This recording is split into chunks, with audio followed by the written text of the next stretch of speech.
Okay, I think we will get going. I think pretty much there's 24 of us here or something, so that's probably about what we usually are. Welcome everybody. I don't see anybody brand new here, so I don't think introductions or anything. So hope you're all keeping well and safe. We're going to start today with our Being In segment from Doug.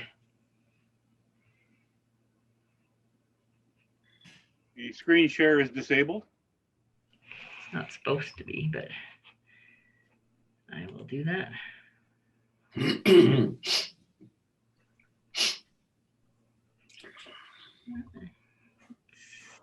Clicked on that you can. It's not working. No, it's disabled by host.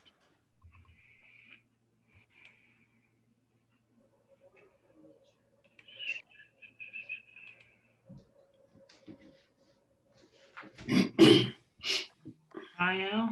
Okay, it's working now. Okay.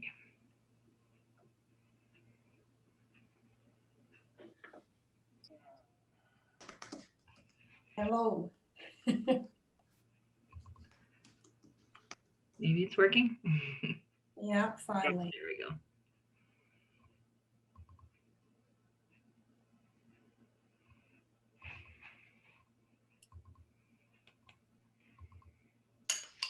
Working, but I can't seem to find my show.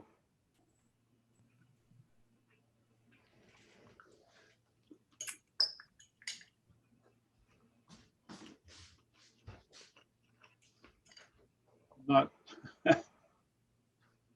Is that first screen coming up where you can pick your screen? Yeah, but I'm not seeing my desktop.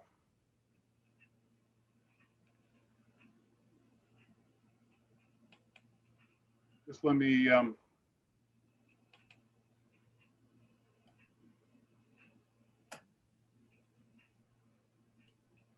try something here.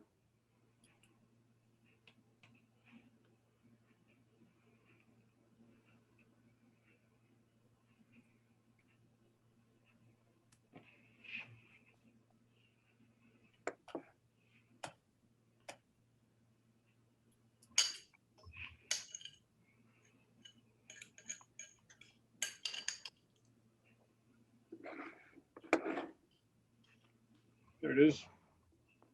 You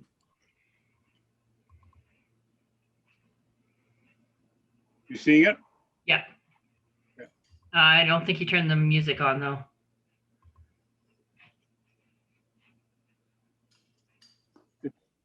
Music's pretty quiet, but it should be on. No, Did you click it in that place on that first screen where you picked out your desktop?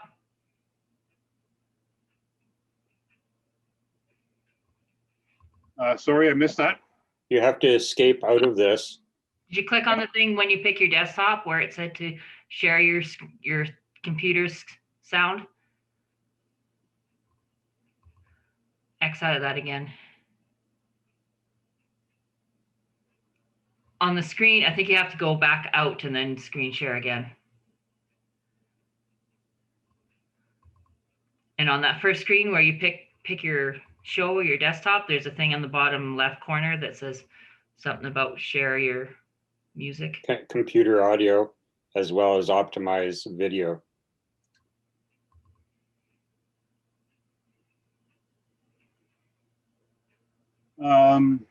Is this on the microphone on the mute? No, once you hit share screen, Yeah. you'll see at the bottom of the screen, use computer audio. Okay. As well as optimize video. But you have to share the screen first.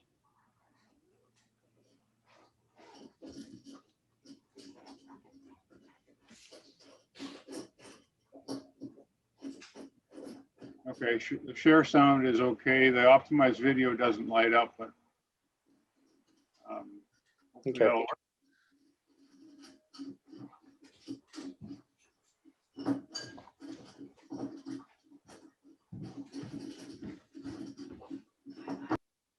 Is that working now? No, we're not. Yeah, you haven't shared your screen yet.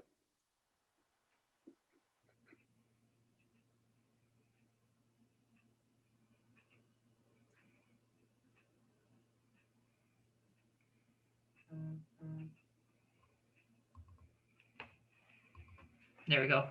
Hopefully. Okay, it's working. Success.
Very good. No, very nice. I agree. Really nice, Doug. Does it sound okay? It was sounding weird to me. No, it was sounding weird to me as well. There was something not right about that audio. Yeah, The transitions were a little bit jerky too. Like your photos did come through nice Yeah. once they got there, but the transitions were a little bit jerky. At least on this end, on mine. probably Mine still. too. Mine Does too. anybody know why that is? Is there anything we can do I about think it it? just depends on how loaded up the internet is out there right now. Okay. I think. You know, I mean, some of it depends on your internet, but I don't think Doug's had a problem before. And sometimes some of us, it runs good. And then the next time you go and if there's a million people on the load, then I don't know. I think it does that. I think. It's just all of your transitions were pretty simple ones, Doug, right? They just basically were faded ones. Like I say, my internet's pretty fast, but this was the first time I've tried a video. Over Zoom. Yeah. Zoom, yeah. Yeah. If I could just add something. So Doug, can you guys hear me? Yep. Okay. Yeah, I too found that the transitions were kind of wonky there and the sound was, but there were some great images in there and you could still see that there was good images in there. So congrats on that. Thank you. Yeah. Because it was slow, your images did come up there and we were able to see them really nice and clear. You can always do a speed test on your internet, Doug. Yeah, the internet's pretty quick. Is it? Yeah, I have done speed tests and it's right up there. I mean, I've got my internet is a 300. I don't know Yeah, it should exactly. be fine. Yeah. So how do we do that, Chris? Just search for speed test.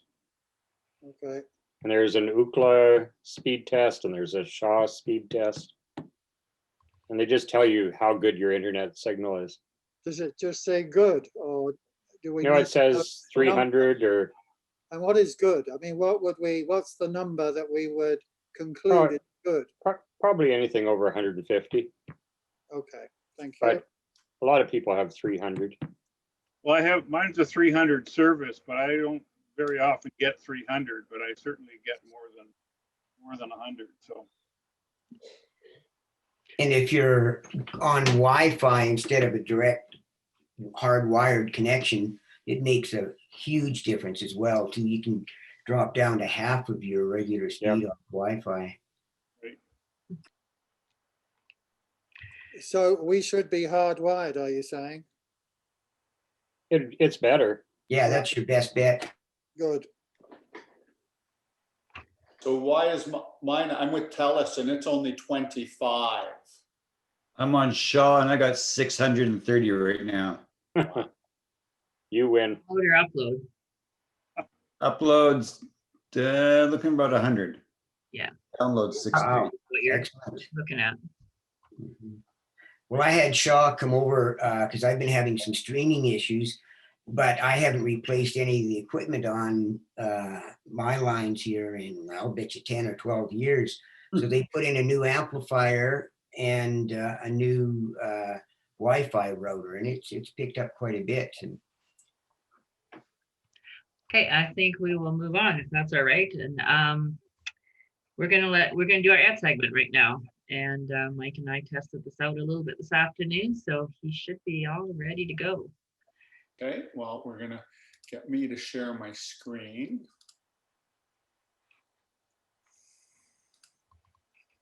Your signal looks good, by the way, Mike. Does it? Okay, well, that's good to hear.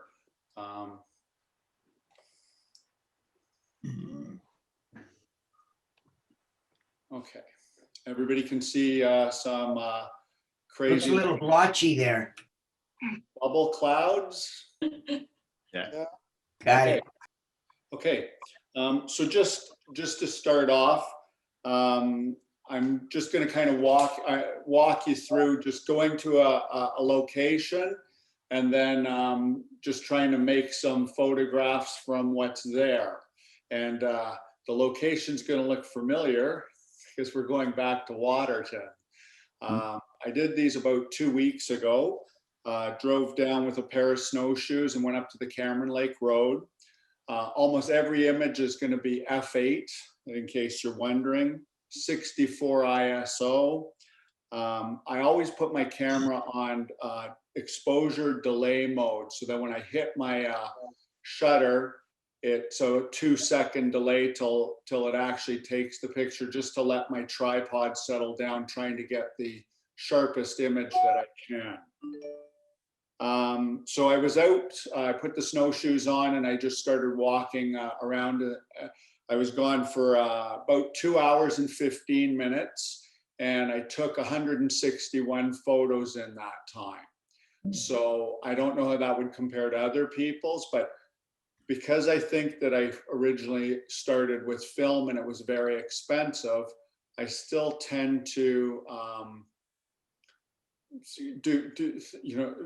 take not as many images as I see some people. I see some people can go out and take that in 15 minutes, and that's just not me. But anyhow, and I always use a tripod. Very seldom do I not have a tripod underneath the camera.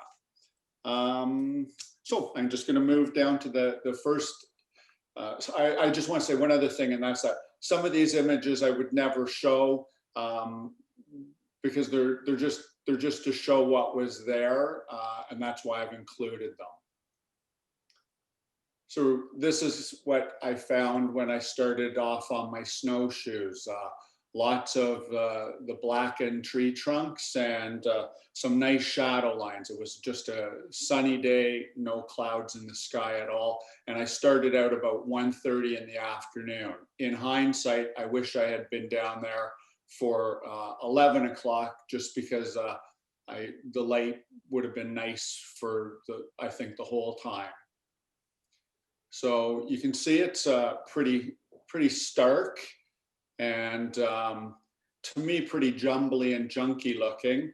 So I'm just kind of trying to figure out what I like and what I can look at. And I'm finding always when I look down, I like the shadows and the lines. So that's what we're gonna see that I ended up gravitating towards. Some interesting shapes, but wasn't quite able to work with this one the way I'd hoped. I'm gonna go back here the next week after some more fresh snow and stomp around again and see what I can work with some of these. And just obviously moving in here. And I just the shape just got me. It was really a fun day, a great day of photography, just to go and wander around and let your heads kind of just compose different images and enjoy being outside. Just gonna stop you for a second, Mike. Did you want to clear the right side of your screen, and did you want to tell people how to get rid of that participant box, or were you just telling me that this morning? Yeah, no, actually, if people want to do that, some people might want to see me, but yeah, you can, up here on the right-hand side, you can just clear all the faces off, just so that you're just only seeing the images on the screen. And I think you just click on that the smallest one. Bar. The bar. The And then single you bar. could move it around too. Yeah, you can move it If you want to get rid of your out of right, the way. there you go. Yeah. Okay, I'm sorry, you could, so. Why am I getting this? Because I haven't gone to this, okay. So I'm just gonna back up in it. Okay, yeah, here we go. Okay, so I really was drawn to these lines coming at me. And I just like how clean it looks in the foreground, but on the horizon, it's too busy, too jumbled up for me. So all I'm doing here is I'm zooming in a little bit, and I believe I'm also tilting the camera down a little bit. And so this is just what I do when I'm out there. I move around a lot, and I usually take 2 or 3 images of something before I'll move to the next one. But one thing I don't do is I don't kind of stay in one place for a long time.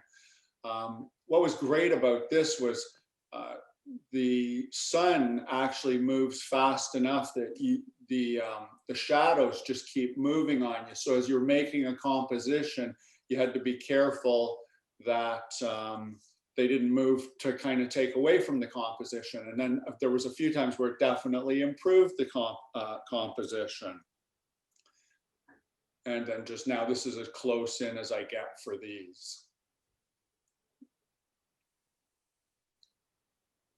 On this one, I'm looking at the whole scene, and this is what I'm gonna move into here now. And it's not always zooming. A lot of times I'll actually move forward, and sometimes actually zoom out as opposed to zoom in.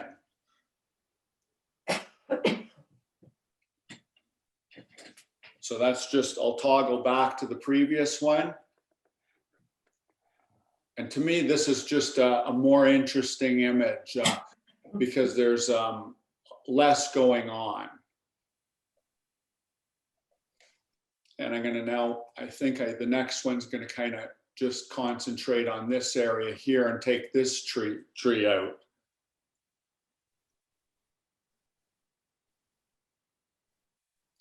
So this is the one I'm most pleased with out of the set. It's just, I just like the simplicity of it. And I'm just, this is a different branch, but looking around, and this is one where very quickly the shadows were moving. And you can see, I'll toggle back. So I'm moving in,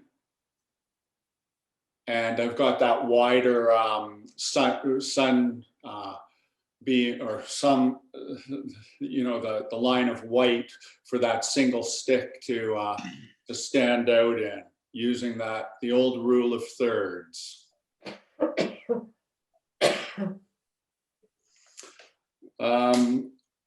You know, I seen the little footprints of some animal that had gone through the snow, and this is where the moving around helps, I think, because it doesn't really show them that well, but that way I think you see them very clearly, and I just think that's a much stronger image of the footprints.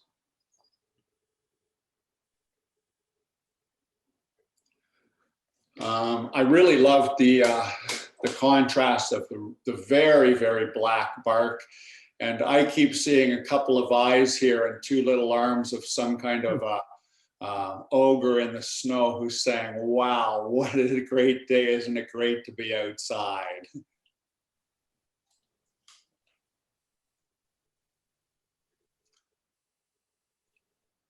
Again, just another one. I wish I'd spent more time on this. Afterwards, I liked that those three little pointy things off, just it being different.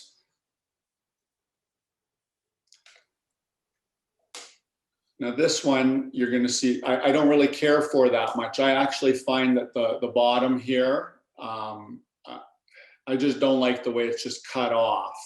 So instead, what I've done on the next one is I've tilted the camera down and just centered it more. And I believe zoomed back a little bit. And I find that to be a much stronger image. And I really like the single line here and then all the side lines.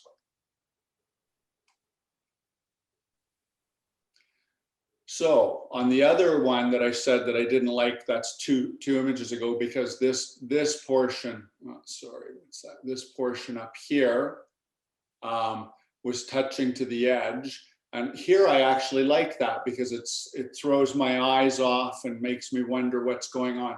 And then I really like the shadow that's being thrown by this stump here, and that it's got some very different kind of lines compared to what I've included in most of the images that I have here with the straight lines.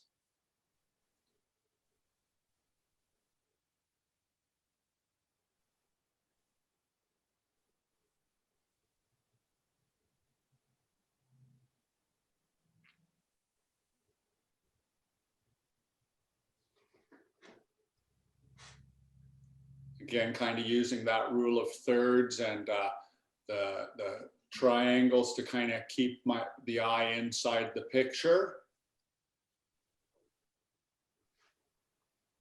This one, I really like the softness of the snow. I find, yeah, I like the image a lot. So again, rather than just zooming all the time, a lot of times I'll move, and you'll see this now. I'm gonna kind of just get these two stumps here, and you'll see that I've stepped forward, and I actually step forward, and then I actually zoom out, and we'll see that there's something just around the side here. You can just see that little piece of grass kind of thing sticking out of the snow, which we didn't see in the previous one. But I actually like this image better than, I'll toggle back, than that.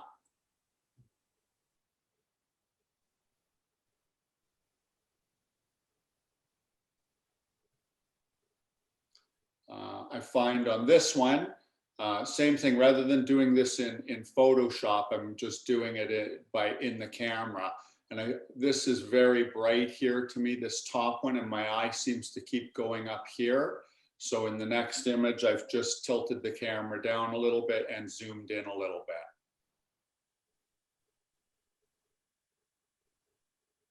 And then I think my eye just concentrates more on the stump and the texture in the stump. And this is going to be just a set in so I found what I thought was a very interesting subject matter, but up here in the right corner, I don't like that. Don't like this, don't like this, don't like this here. So, and also this piece here is actually a completely separate piece from this. So to separate it out, what I've done is, again, because it's on a tripod, it's easy to kind of control what's going to be in the image. For me anyway, like I could handheld holding, I just would be all over the place. So once I put it on the tripod, so I'm going to move a little bit to the right, and I'm going to raise the tripod so that I'm looking more down on the subject, hoping that that's going to get rid of all these things in the distance and give me more room at the top. So just by moving a bit to the right and up, we can now see the gap here between the two pieces and none of the clutter in the background. I also really like that I moved to the spot where this curve of the foreground stump kind of frames this, the other stump. And I'm still not happy with this fully. So I always move things around a bit because to me, it's easier to do when you're out in the field than when you're back in the office in front of the computer. This is getting later in the day and seems to be a bit more blue in the shadows, but I do like this, the composition, but I'm going to move again, and I've brought it back, which to me, it's getting better. And I'm going to move again, and now I'm too close, and I don't like that that's not in the center again. So I think I'm going to go one more. And I'm getting close to being really happy with this sequence, but I find that this piece here is still too close to the bottom. And so what I'm going to do again is I'm just going to put the camera up a little bit and like raise the camera, but then tilt it down a bit and see if that's going to give me enough space between the bottom of the frame and here and the bottom of this piece. And so to me, this is the one I'm the most happy with. And I'm just trying to show you how out in the field taking images, it's really worth kind of just playing around with subtle adjustments to your camera angle and, you know, zoom of your lens or your lens size. So in this sequence, it was all, I believe, on the 2870s zoom lens. And that is it for the images that I have to show. And I'm happy to take any questions if anybody has any questions. Do you have snowshoes for your tripod? I do, and I didn't have them with me. And if I go back, I will have them, because moving 4 or 5 inches to the right is a real pain in the rear end when you don't have the snowshoes on them, because some of the snow is really deep. Like, you know, you're sinking down 3.5, 4 feet till your tripod hits something completely solid to stand on. So were you doing a lot of previewing in the screen on the back of your camera, or were you just moving intuitively? You know, Trevor, I actually don't use the screen on the back of my camera. I actually still have the view, like the eyepiece viewfinder. Okay. So I just, again, I think that's just being stuck in the old film days, and I've gotten used to that. And I have a cup over my eyepiece so that when I look through, I'm only seeing what the frame is seeing inside. Okay. It kind of helps me isolate, I think. But again, using that tripod, once it's set up, I'm able to, you know, look in every corner looking through before I hit the shutter. And then lots of times I'm like with these images that I've just shown, there's the only adjustment I did was at most 1 stop of exposure. And I've brought up the blacks by 25 points in some of them. And a couple I did also crop, but not many. For the most part, this is very close to what the raw file looks like. Okay, thank you.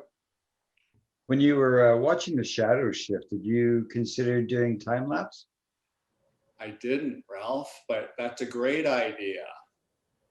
Yeah, maybe when I go back, I'll do that. That would, because it really was happening fast.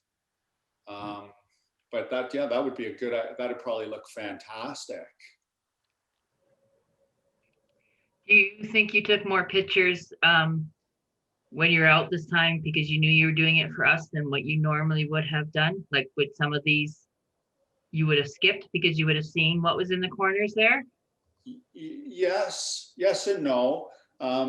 No, for the most part, I was out there for me. So I knew that I would try, if they came out, that's what I would use for this, rather than going through like other kind of, you know, my regular kind of landscape photos. And I don't, you know, by regular, I mean like, you know, the mountain scene or the prairie scene. Yeah. I just thought, because on those, I really just have the pictures that I kept from it. I don't have anything that's leading up to it or right.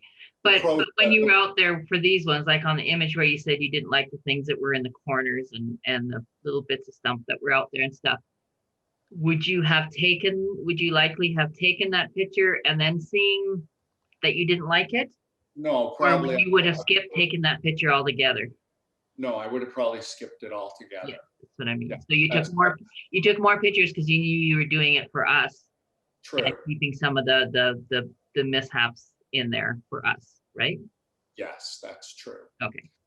Yeah, I would have known right away when I looked through. So that was like, oh, sorry, I apologize. What have I done now? Sorry. For some reason, it's zooming in on me. What's going It on? does it to me all the time too. It drives me crazy. Yeah, but okay. Yeah, these are zoomed in. What's I apologize. I don't Yeah, they're, You can probably unshare your screen unless, like, the questions seem to be fairly general anyways, unless there's something else you want to show us. okay, okay. Okay, so I'm gonna stop the share. Where are you metering off of, Mike? I just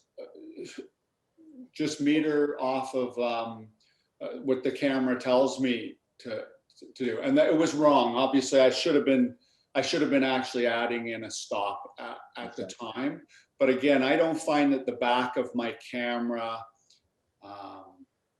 gives me an honest exposure when I look at it. So I do balance it if I'm like, once I'm in Lightroom type of thing. But I mean, it's a great thing to have that screen on the back just to check to see that things are going in. And but if it's bright on my screen on my camera, it's hard for me to tell what it's going to look like on the screen at home. Yes. Well, shooting black things on a totally white background, tough one. It is a tough one for sure. But the camera does an excellent job of it. It really does. I was gonna just ask something similar. Just, are you using the histogram then when you're? You know, I don't even use that. I know it sounds, I know these tools are all available, but I just find that the camera does a pretty good job of getting very close to what I want. And I have set up in my camera, I think that I'd have to go and look because I set it and kind of forget about it, like a year later, forget about it type of thing. But I think I've just only gone with the 70% of my my meter. I have down to 20% of the reading. It still, I think, gives it compensates for what's also on the edges, but usually it's the center that's what I'm aiming at, that's where I want the exposure for. Does that answer the question? I'm not sure.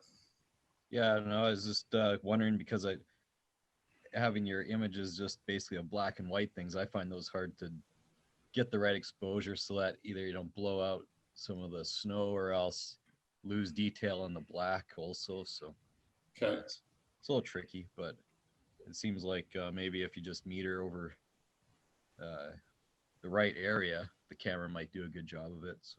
Yeah, and again, like Ralph said, it's mostly snow, mostly white, and so cameras tend to underexpose in that, and that is what happened once I put the images in to Lightroom. I thought right away, yeah, no, these need to be brightened up a bit. They didn't quite get it, so I could have dialed that exposure in, you know, during the time, but I just didn't.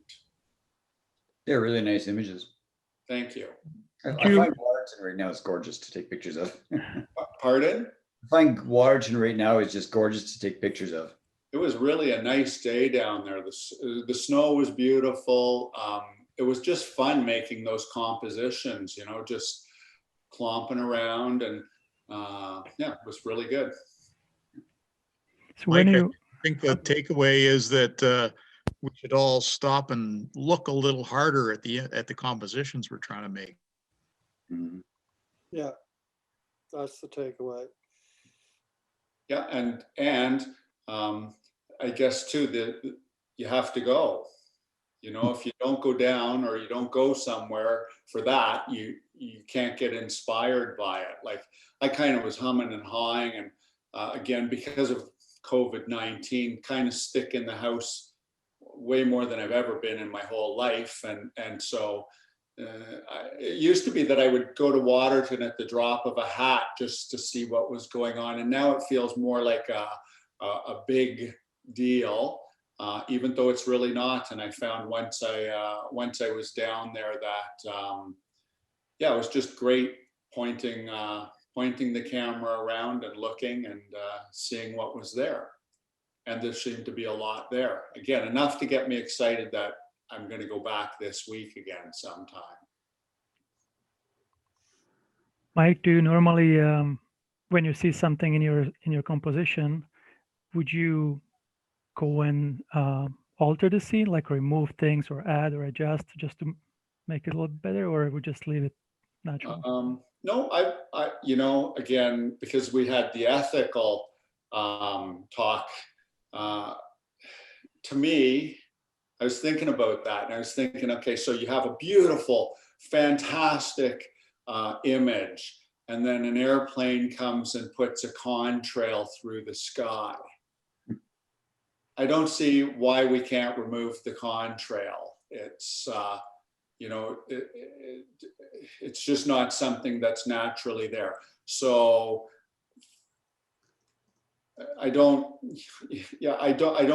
wouldn't say that I move things very often, but I certainly have. Like sometimes there's just something that's sticking in the way, and if you can tuck it behind, you know, another branch, like put a branch over a branch to hold it back, I'm certainly not opposed to doing that, and I've done that. One time I was down in Zion National Park in Utah, and there was this pink sand and a pink rock with 3 blades of grass growing out of the sand, and there was something had put a mark in the sand, and I thought, oh, that's too bad. It really, if the sand had, like all the other sand around it was perfect, and so it really bothered me. So I actually took out my little lens blower, and I spent about 10 minutes going like this with the lens blower, trying to even all the sand back out, and it actually worked. So you know, I think that some things can be done.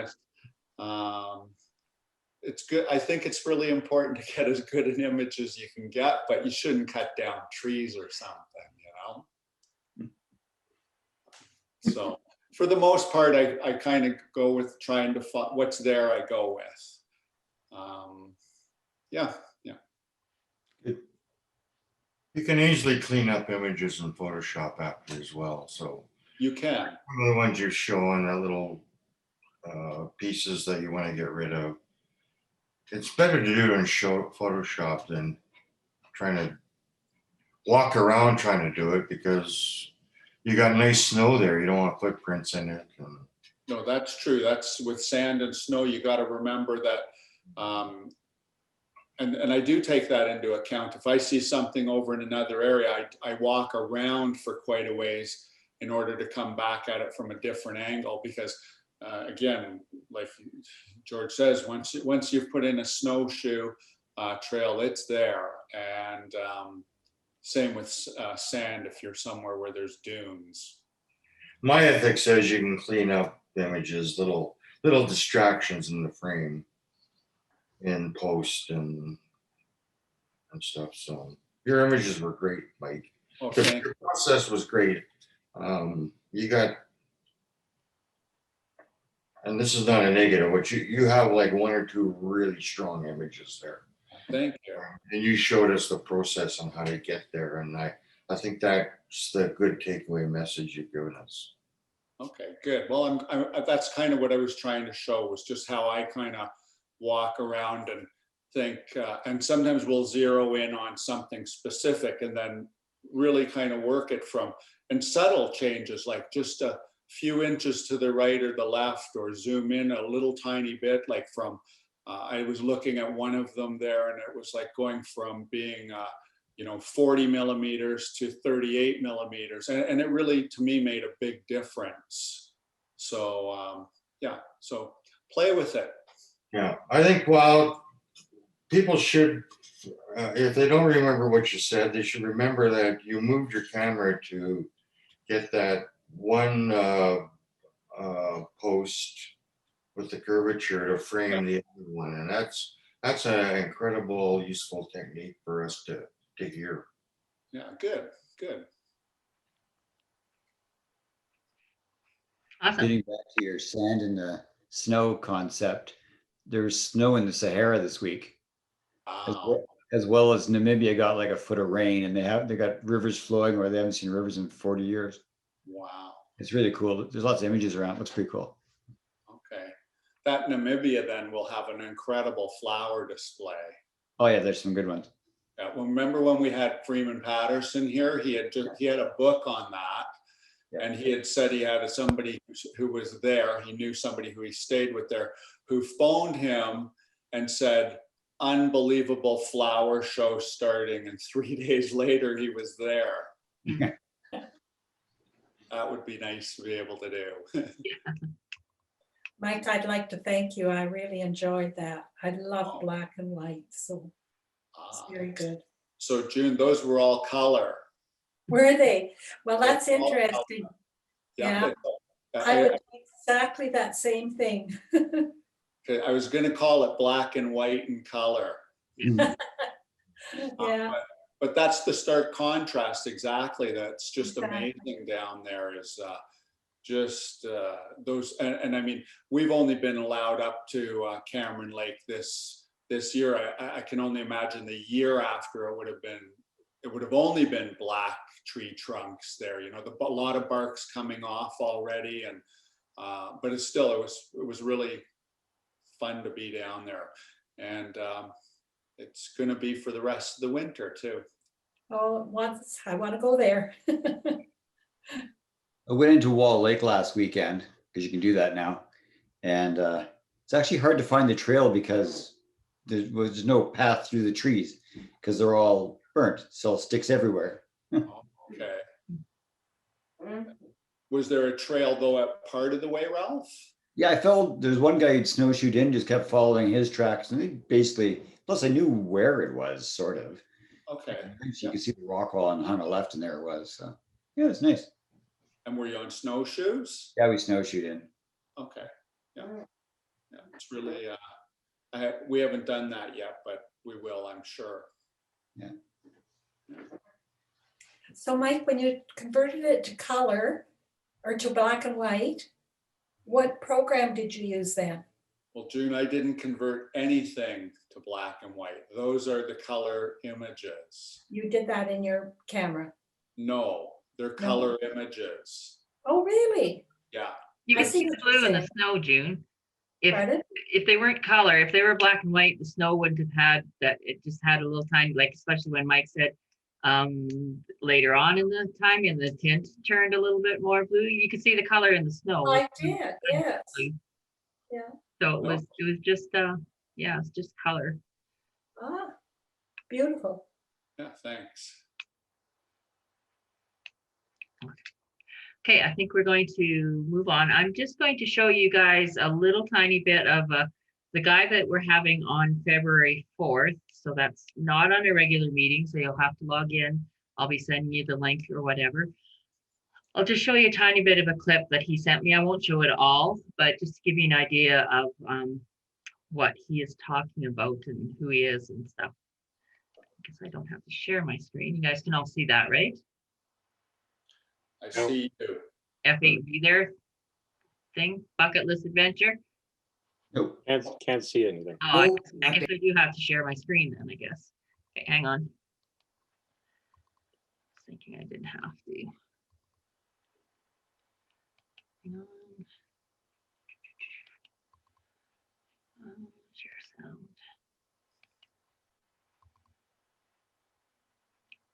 Now you got it, right? Yep. Okay. Adventurers. We spend nearly all of our free time, which is plenty since we're both retired, traveling the world and going to places where we can photograph interesting things for us. Our adventures are propelled by an attitude of curiosity. We're just curious about what the rest of the world looks like. But photography, which is our passion, is not just a way to document our adventures. Photography informs our adventures, and likewise, our adventures inform our photography. What I mean by that is we don't go any place where we don't think we can get good pictures, interesting pictures for us. And on the other hand, when we go and take the pictures, they usually result in some adventures that we didn't anticipate happening. But when we come home and look at our pictures, Jana and I have different pictures in our computers because every photographer has a personal style, and my style is different than hers. Style, in my opinion, is made up of 4 elements, at least 4 elements. One is the technical aspects, what kind of equipment you have. One is the geographic aspects. That means where do you shoot in the world? 3 is the subjects. Do you shoot animals, vegetables, minerals, or people? And 4th is the social aspects, how you interact with people as you travel. So let's look at the first aspect, the technical people. I'll tell you about myself. So for literally 50 years, I was a Canon guy. I carried 2 Canons all the time, a 1DX Mark II and a 5D most of the time. But as I got older, I'm 74 now, and these 2 cameras were just weighing me down everywhere I went. So I switched to the Sony A9, thinking that it's lighter, it's easier to shoot. I put a 24 to 240 on there, and I just use that as my go-to camera and make it nice and light for me. Of course, whenever I go any place, I always have my cell phone, and I find that if you're not afraid to take good pictures with the cell phone, you can get some marvelous images in some neat situations. One thing that we do differ a bit on is that Jan and I hardly ever use tripods. I don't want to say never, because if you're shooting at the blue hour, of course, you need to have a tripod in that 10 to 20 minutes after the sun goes down, or you don't get good pictures. But normally we don't use tripods. Very often when we travel, we don't even carry the tripod. And we don't use flash very often, except when we're in the jungle. And when we're in the jungle, we tend to use a Fresnel lens on the front, or Fresnel lens, however you say it, on the front of the flash, which extends the flash out 100 or 200 feet farther than normal. So even if it's a sloth against the background of the sky, not well lit up, with that Fresnel lens on there, you can do much better. Normally I shoot with a 24 to 240 now. For all those years with Canon, I shot with a 28 to 300 as my go-to lens. But now I'm 24 to 240, and I often shoot at the lower end, like. Okay, don't want to show it all to you, or else you won't tune in that day, I guess. Okay. So that's a little bit of what he's talking about. So they seem fairly interesting. I think it should be a good little talk. Yeah. And just a reminder that I guess he has a camera bag to give away from the camera store for anybody that will be, who's in that day will be entered for that. So next we have, I think we'll do our theme segment, if you're ready for it, Doug. Do you guys, we don't need a break, because if you need a break for something, just turn your video off and go ahead and leave for a minute and come back again. So Doug, if you're ready, we'll, Ralph, can I con you into doing the theme? Sure. You're better at pushing everybody along than I am.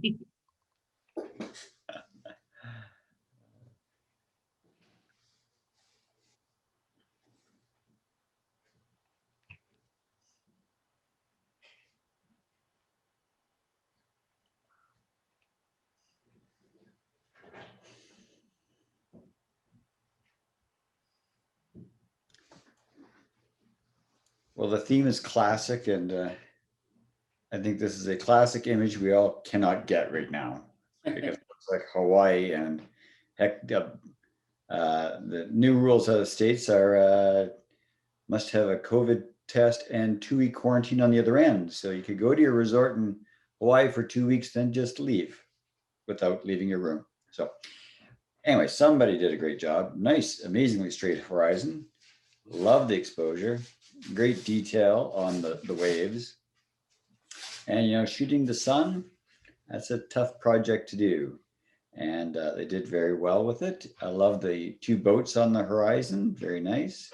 And the placement of the trees. Oh, and if you look at the edges of the fronds, they're spectacular. They're really, really nice. This is a good image. Any comments from the rest of the group here? Well, classic composition, the horizon in a thirds, the sun in a thirds.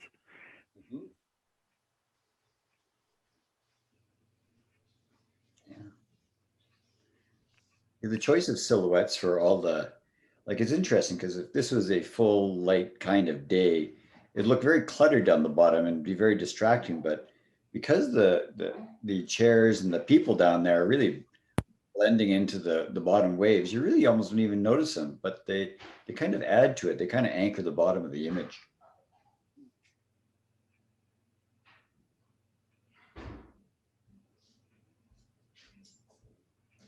Whose image is this, Doug? This is mine, Wayne Dwarnick here.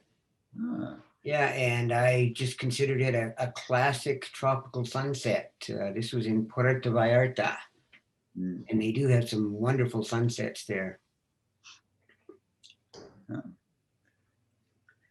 and they tend to be fast, right? Very fast, yes, that's true. Yeah, a lot of different things happening in there, and like with the fronds there, you can say, "Oh my gosh, that's a chromatic aberrations happening." But no, that's just hot sunshine. And yeah, I enjoyed it.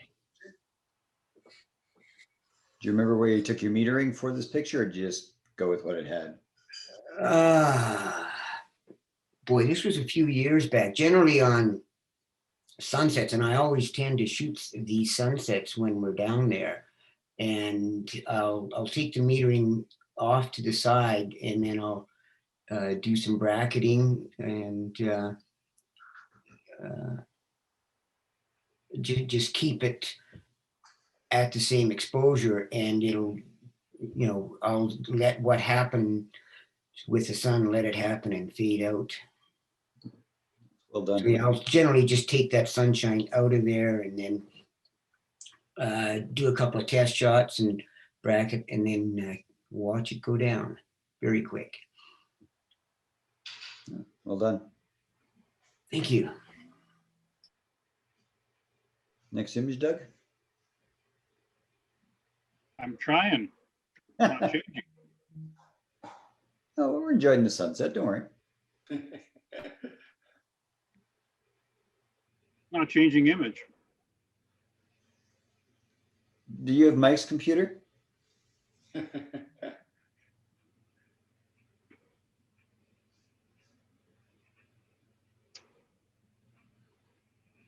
think you had this trouble before, Doug, and you just had to get out and go back in again or something. I'm trying to get out now too, and I can't do that either. Do that either. There we go.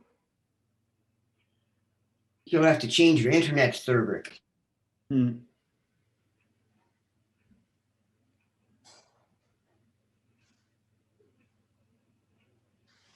You got Okay. the next one? Yeah, we got her. Well, We know whose image this is. yeah, I know. Anyway, what my goal for this image was a combo of classics, like the classic Japanese attire and the dogo and all that, and the roof lines of the temple. And yeah, it was quite fun to do. It's fun to shoot. It's interesting. This is in Kyoto, and you can rent the outfits for half the day kind of thing for very reasonable cost. They do your hair, they do everything. And most of the shops are right next to the big park in Kyoto, which is full of temples. So you get all these couples running around taking pictures of each other. It's mostly young girls with their cell phones, of course. But it's fun to do. There was cherry blossoms going on and other things. But I was really focusing on her as a model, but B, the architecture, and trying to get a composition with both of them so you can actually see, it's not just somebody in a kimono somewhere else, but this is in Japan. When I fixed up the picture at the end, I think there was a bit of a branch on the left I cloned out, tightened up the crop a bit because there was a bit too much detail on the left. You can see too much of the city. And I think I cropped up a little from the bottom as well.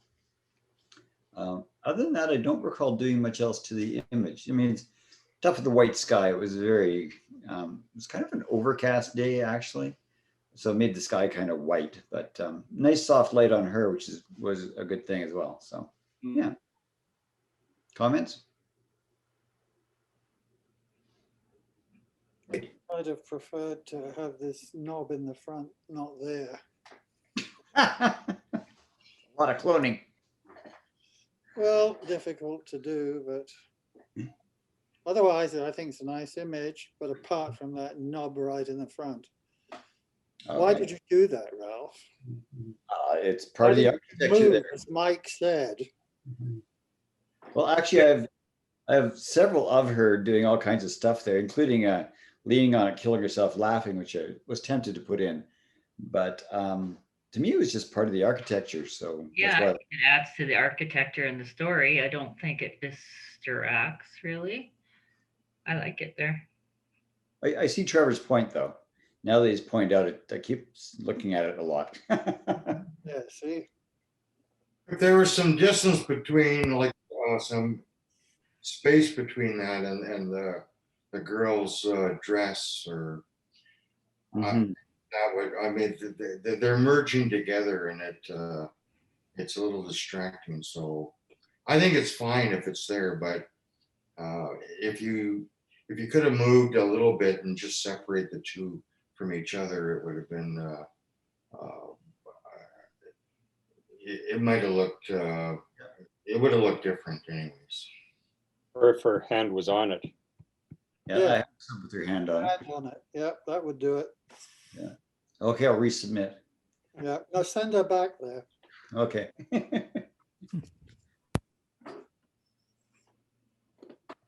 Oh, powerful, dramatic. Classic. Classic car, classic activity. I wonder what he says on the dashboard there. It's interesting. For sale. Might be actually. One No, gigantic stunting ticket. yeah. Good detail on the tread on the right tire. I like the way it's not absolutely dead center. Detail in the foresty stuff on the left. You can see his teeth. You can see his sunglasses. Of course, he's got sunglasses on. And nice tight on the bottom. I like that. And sharper wants to be sharp. It's really well done. And black and white, of course, a classic look and a classic car. Comments? I really like it. I do think that you're right there, Ralph. Just that bit of the tree on the left kind of makes you realize how much he's kind of smoking it out there, you know? He looks like he's happy in a very good, happy place, and it comes across in the image. Yeah, really nice, strong, very nice image. The reflection in the chrome is nice. Oh, yeah, wow. So what is he doing to get the smoke? He's not moving towards the photographer. A brake stand. Okay. My grandson Put loved he put some bleach on his tires. Donald Trump told him to. Yeah. This one's Carla.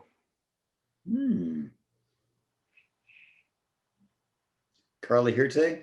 Yeah, this picture we were visiting on Vancouver Island is my brother-in-law's car, and he doesn't take it out very often, but since we were visiting, he took it out and did a smoke show for us. So that was one of the highlights. Yeah, it's beautiful. Yeah. And he promised not to let go of the brakes, right? Yeah. Unfortunately, he How sold the long, car. how long a lens were you using there? I think it was just 18 to 140. It's my Where- standard. Were you ready to move? Yeah. No, I was pretty trusting. Hope the brakes. Yeah, it was fun.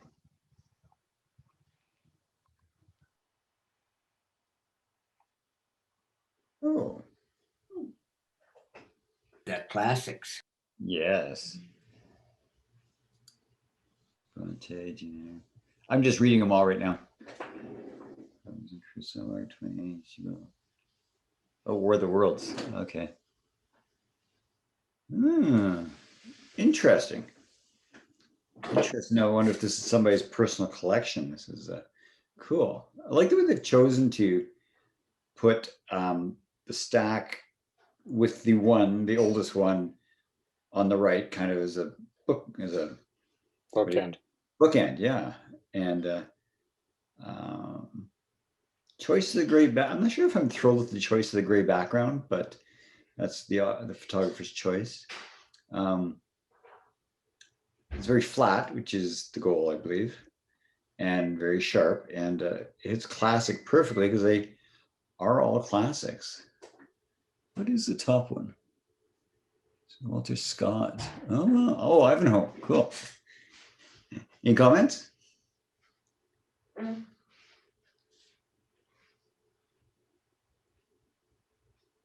Nice that there's lots of little icons on the spines you can kind of dance around on. And again, it just shows the different graphic elements and approach to book designs.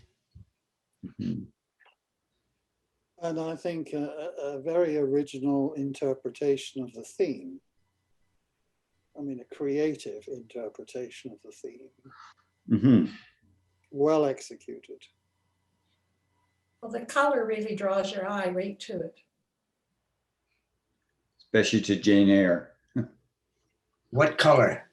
It's black and white, isn't it? Sorry. I can see color. Go on.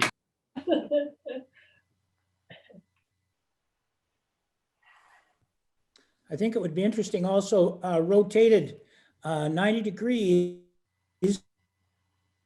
It would look like it's a footing because those ones at the top look like they're hanging out over the edge. Mm-hmm. Mm-hmm. Mm-hmm. Yeah, it's not your usual view of books. Usually tend to be like vertical, except by my bedside, of course. Yeah, the one on the top, should have been moved over just slightly, but it's good. I like there's nothing wrong with that. This is great, very creative, and I wish I would taken that picture. It's fantastic. I think the books and the orientation they are just super. And if I had any little picky thing, I would say that the left side and the right side are unbalanced. So I would just take that right edge and move it so that it equals the distance from the edge of the book to the left edge. And it's the same on the right edge. So, but that's very minor. It's beautiful. Whose image is it? Denise Nielsen. I have to tease you guys a little bit. There is one book in there that isn't a classic. It's actually a little poke at fun. If you look at the fourth book down from the top, it's called, yeah, Jane Slayer. Yeah, I know. And it's Charlotte Bronte and Sherry Browning Irwin. For a short time there, this is probably about 5 years ago, this person, Sherry, was taking a lot of these classics. So Jane Eyre, what she did is she took and she rewrote the story.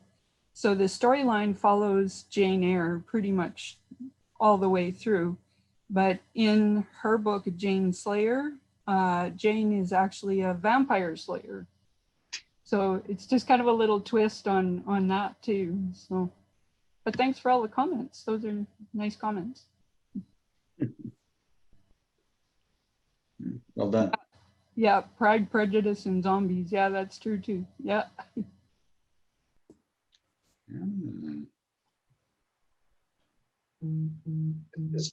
I looked at this image right away and I thought, are the red blinky things going on? But no, they're not, obviously. 1935.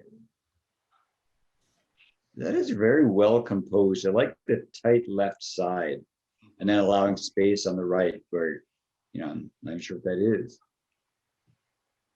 Nice detailed curve of the bumper, spectacular. This would be you could spend a lot of time on this car. This would be a lot of fun. And quite flat light actually too. Oh, that's really good. Yeah, I'm sure he has hundreds of pictures from the same sitting. That is nice. The textures, the shapes, you can just go on and on about this picture. Okay, somebody else can yak now. Textures, shapes, like you said, Ralph. the colors too are just, they just pop out. They have a warmth to them that, I mean, it's metal, but it seems like a warm image. It's really nice.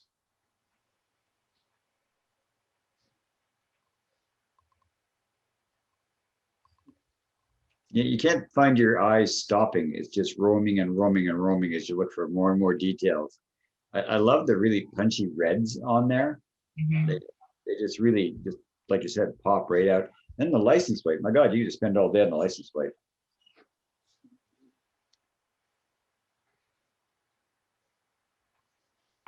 That is cool.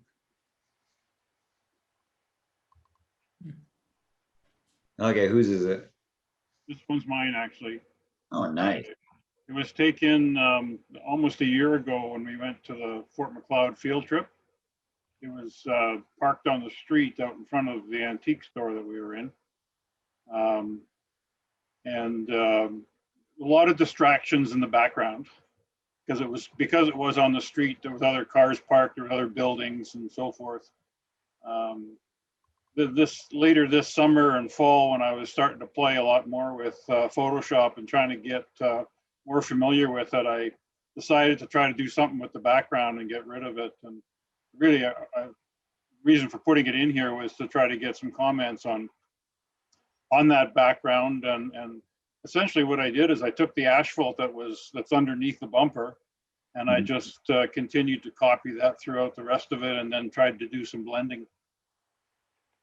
Yeah, I was wondering what it was, but I really liked it. So Done it You can very tell well. a little bit like right around the car on the top, right, where there's a bit of a halo, so you can tell.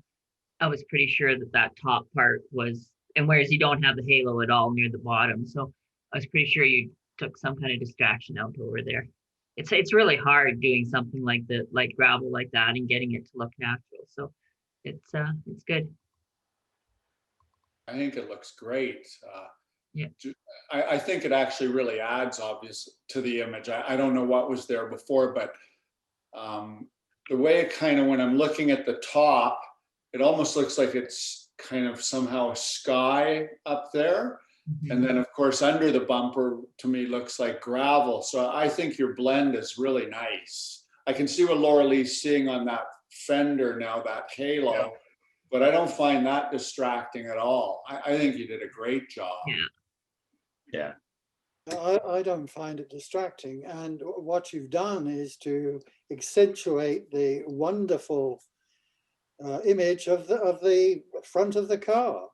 So I think it's a good job done. I might be the only one in the opposition, but I personally find getting rid of the background, making the image look unnatural. I don't know, because I know it just wouldn't exist like that, the background. And then it kind of makes it a little bit flat. I know the light wasn't really there, but it makes it even flatter. I don't know, that's just my view. I don't know. I know what you were trying to do, but to me, it just doesn't work for this picture. But again, that's just mine. Yeah, myself, I like it. It creates a bit of an airiness to it. I know what you're saying there, Branny. It's not. Yeah, it's definitely not real. It's got a very surreal look to it, which I like. It's quite soft, but it's got a bit of a texture to it that's actually echoing the texture and the rust marks on the vehicle itself. So it could work, I think, either way, but I like what he's done with it here. So Doug? Yes? Have you ever seen this vehicle back on the street there in Fort McLeod? No, I haven't. Okay. Yeah, that'd be really, somebody said it would be fun to, I think it was you, Ralph, said it'd be fun to just spend an hour walking around this, taking different images. Yeah. It was out in front of that the old cafe by the bus depot there. Oh yeah. And I was actually out in Fort McLeod earlier this fall, and that building was all closed up. Looked like it was under some sort of renovations or whatever, and nothing was open there. But No, I haven't seen it at all. Okay. Wow. I'm detecting a theme here. Classic theme. This one spells it right out though, Ralph. No, that's like cheating or something. Oh, I remember those classic horn rings. Oh my God. Not that I recognize these cars. This is nice. Oh, I like the crop on it. The angle. The lines, it looks there's so much to like about it. I love the blue dash. The depth of field is really well chosen. I like the radio is out of focus, but if you're old enough, you actually know it's a radio. And my daughter would have no idea what that is. Very optimistic speedometer as well. And just the circles and circles and lines. Yeah, cool, very cool. I Comments? like the reflection. Mm. Can't tell what it is, but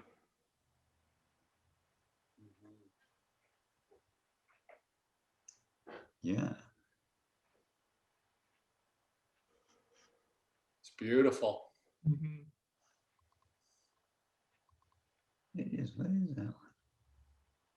Trying to remember what the second little lever would be on the stock. What's the second one? Probably tilt. Could be. Yeah, it could be. Yeah. Exposure is really good. I mean, you got the really black footwells, and you got the nice white of the really clean steering wheel. Whose image is this, Doug? it's Sigrid. Oh, well done, Sigrid. Thank you. Tell us about your image and what you were doing.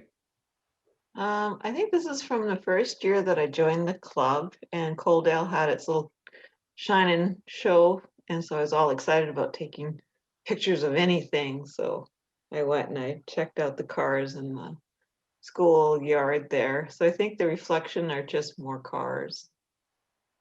So yeah, this has been one of the first pictures that I was taking that I thought I'd learned something from the club, so I was all excited. Well, you must have learned something. It really is. I like how the radio, you haven't cut it off. All the dials are with. Did you consciously do that, Sigrid? No, that's from the lens I had. I think the first lens I bought myself that wasn't a kit. The kit lens that came with my camera was a 50mm. So that's all I could afford. And so I took that out for this car show. So I think it was sitting at a 2.8 f-stop. So, but I'll have to admit my horizon lines were terrible. So I had to really do a lot of straightening it out. This is the best I could do without losing everything. You did really good. The key issue here is circles in circles and surrounded by circles with more circles and just a couple of straight lines lead them. That's a beautiful. Yeah, and like the speedometer placement, and it's not like you've cropped it beautifully. The radio is perfectly positioned. Like you've done a spectacular job. Thanks.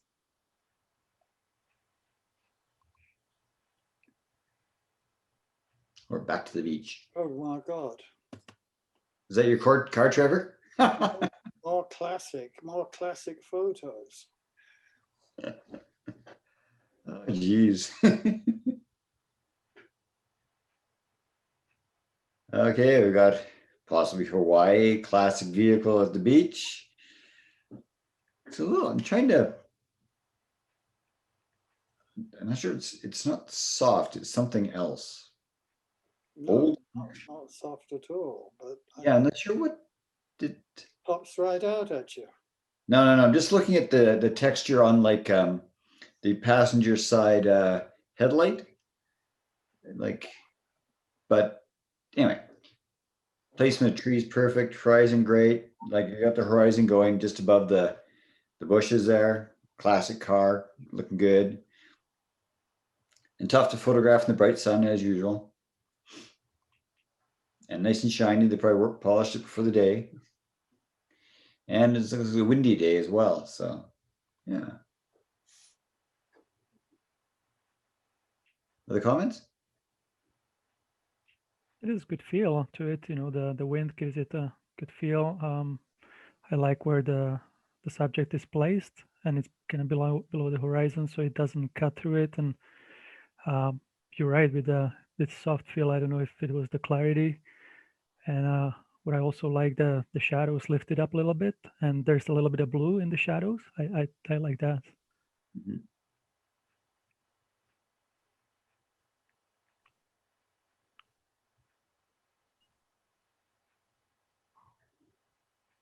In beautiful tropical water, eh? Oh, it looks good. Whose image is this? One's Judy Gunlock. Judy here today? Yes, I'm here. Tell us about your picture. It was in Cuba a few years ago.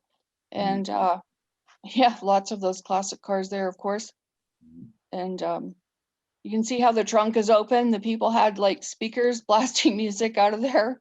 And they were sitting down on the beach there having like a little picnic party. And I applied a filter just for tonight, just for the purpose of this classic theme, to give it sort of like that classic camera old school look. Like the original photo was like the red was really saturated and the whole thing was really more saturated. So that's probably what you're seeing that's kind of throwing it off.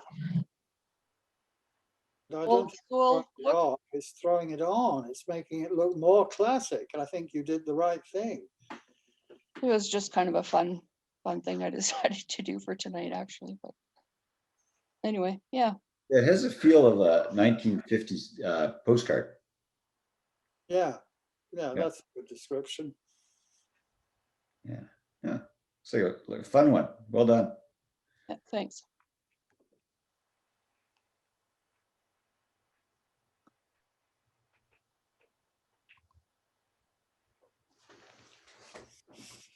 Man, we are hitting the classic vehicles tonight. I find it too black. The things I'm drawn to are the curves and the reflections of the windows on the fender. I really like that. And the detail on the edges of the radiator and things. But the middle part kind of loses me. I like it. I like the black. I think the overall effect is very dramatic. There's a lot of colors in there. There are. Especially you look over at the top of the door and you see the shapes going along over there as well.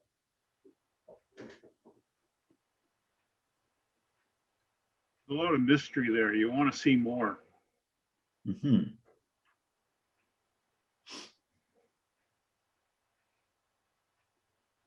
Yeah, it really makes sure you move your eye around because you got these like you start the fender and you find your eye moving along all the bright bits.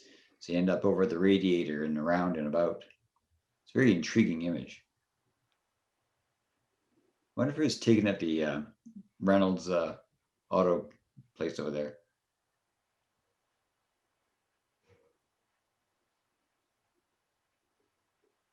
Any other comments? I think it's interesting how the green item in the middle of the motor holds its own with all the rest of the stuff going on. It's amazing how one little bit of green can offset all of those other colors and activity. Yeah, you're right.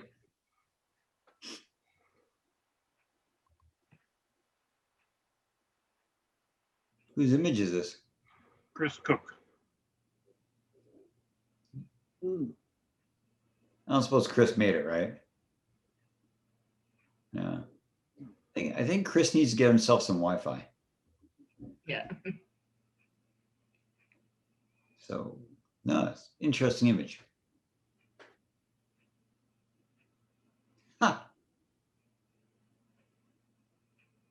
Funniest looking car I've ever seen. I like the cable release. Man, just getting flashbacks here. Yep. Remember those things long exposure, you push in, screw it closed? Oh, a Technica. Oh my God. Fascinating. I love the sharpness of the camera. And then you got the blurred hand. It's kind of funky. And they kind of meld together.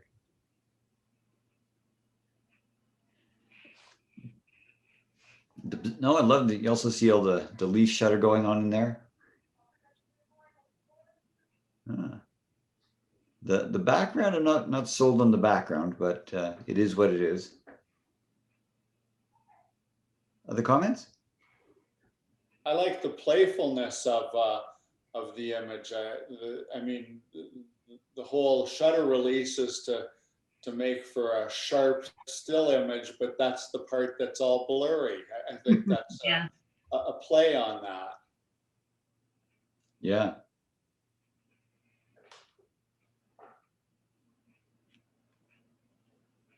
And the black and white is good. The detail on the camera front is like in the rails and everything is spectacular. Great exposure on the camera. Mm-hmm. The choice of black and white's good as well. It's kind of classic. Yeah. You would expect the shutter release to be on the other side. It's going for shit. So it isn't going around the camera. I just Googled, and this camera was the world's first all-metal folding field camera made by Linhof in Germany in 34. Yeah. That car, second last car was 35, I think. Whose image is this? Over there. Whose? Gord. So, Gord, why did you choose to blur the hand? Tell us. Well, this was actually a 3-second exposure of the camera. And during that exposure, I decided I should show the shutter, or the leaf shutter being activated. So it's a action picture, if you will. Okay. Do you have other images with the hand sharp? I do, but they're not as much fun. Okay, so this was very definitely your choice to show. Okay. I think the hand looks like it's moving, so it gives a movement to the picture. Mm-hmm. I think it's magical. It's great. That hand movement makes this image actually, and it goes halfway up that cable. You can see the cable moving too. So I think it's a great story on this picture. It actually says what photography really is: the camera being still and the active person being the photographer. Exactly. Oh, it's good. The only nitpicky thing I would say is that camera level? Like my head keeps wanting to turn, and so maybe just Gord, I would just look at that and do something with that or not. Where's your head? Yeah. Pretty level to me. Nice. Do you actually own this camera? Yes, I do. I didn't have to look too far in the back closet to dig it out and take this shot. Okay. Hey, it's not a car or a camera. Getting back to the book theme again here. Nice and bright. I like the colors and the shapes and the positioning. Actually, I'm not sure whether the book is cut off because of the screen or whether it's actually cut off. I assume it's probably because of the screen share thing. Beautiful colors. I think I would have more depth of field to have the face of the dragon sharp. But I like the way they've chosen to fill the frame with the wings and everything. I believe this dragon's called Smog, isn't it? Or Smorg? Yeah. Oh, and he's even got his gold. Oh, now I get it.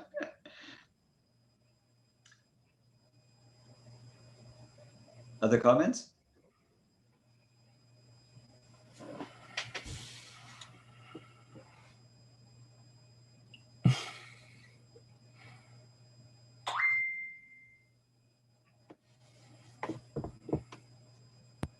Twins, John and Vic. Johnny here today? Yeah. Yeah. And when I took this, this is actually part of I had a whole scene like that book is actually on top of collection of Lord of the Rings books that had a whole bunch of hobbits in front of it. But this is the one I thought was the most dramatic. And when I first looked at it, I went, oh, the depth of field is off. And I went back and tried to change that, and I could never get the same feel as this one. So yeah, That's the way that is sometimes. Yeah, but yeah, I had the same. Yeah, I had the same reaction when I put it on the screen. This is your second concept image you've shown. Yeah, I'm trying to focus on sort of story with, I guess, toys and things, or sort of smaller worlds. What was your lens? This was a 24-75. Mm-hmm. And yeah, and I don't remember what it was set at for this particular one, but it's 2.8. It's f2.8, which I tried to go back and do like an f4, and actually even deeper. I think I went like f8, but somehow it just never quite worked as well as this one. Yeah, that's why you do it. You go there to learn how to do it. Yeah. And yes, and it is actually cut off at the bottom there, because this was taken. He's actually standing on top of a whole bunch of books. But yeah. Fun times. Yeah.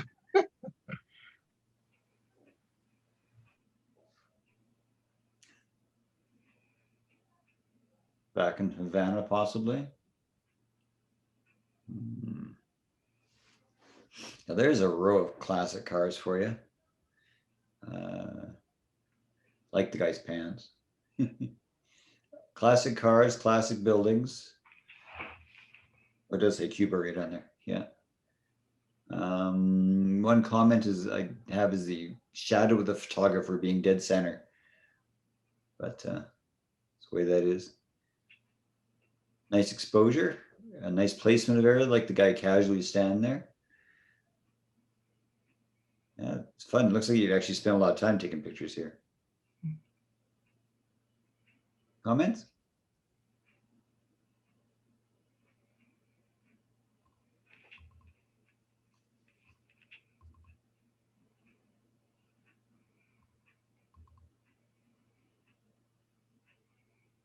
It's a good pleasing angle for showing the cars and creating the lines for composition.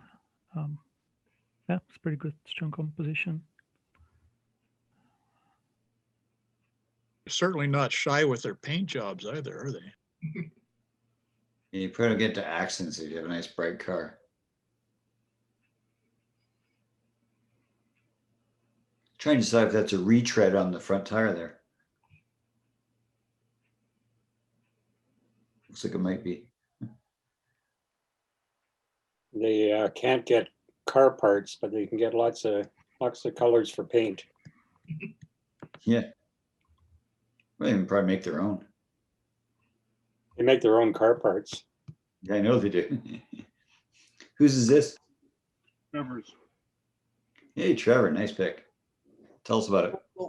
It's in the main square, or just off the main square, right in the center of Havana. And these cars line up there and you can hire them. But I didn't on this occasion. And really, there's nothing else to say about it. I mean, it's Cuba classic cars. Yeah, Nice image. Makes you want to go there. We got sick when we were there, as did the entire party that we were on. Ugh. Right around the island. And we were sick for a couple of weeks. Ooh. Was this a while ago, Trevor? For 4 or 5 years ago. It was, So many of the cars now have logos on them. oh, is that right? Have what on them? Logos on the Lo- side. Oh, okay.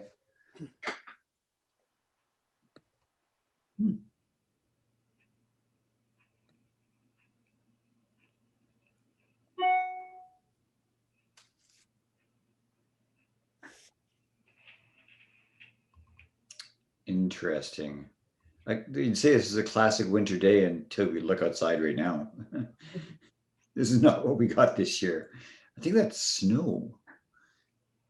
I mean, this is what you consider classic Lethbridge in the winter. Frosty trees, frost on the grass, geese in the river. Got the bridge there, sunset happening.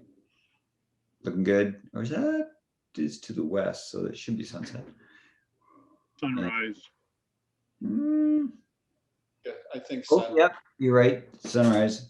I Really? didn't notice the buildings in the far corner or over in the edge of the bridge there. Nice. Like the it's kind of interesting balance to this picture. You got the right hand side looks cold, the left hand side looks warm. Yeah, it's and then yeah, that's really cool. That's really interesting. I think that the nice soft colors in the sky are just beautiful, Definitely agree. and how it's reflecting on the water. Yeah. Maybe a tough exposure here.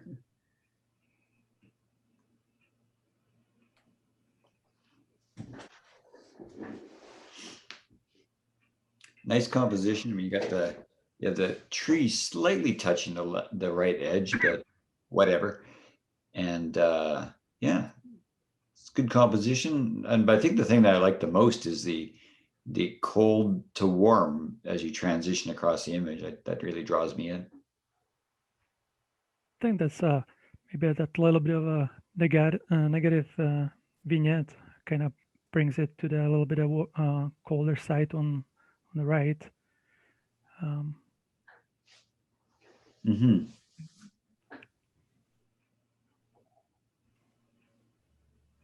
Whose image is this? Byron. Byron, are you here today? Yes, I am. Tell us about your picture. It looks nice. This is like about 8 o'clock in the morning a couple of weeks ago, and just happened to have my camera with me while walking the dog, and was just a really pretty frosty sunrise. Well done.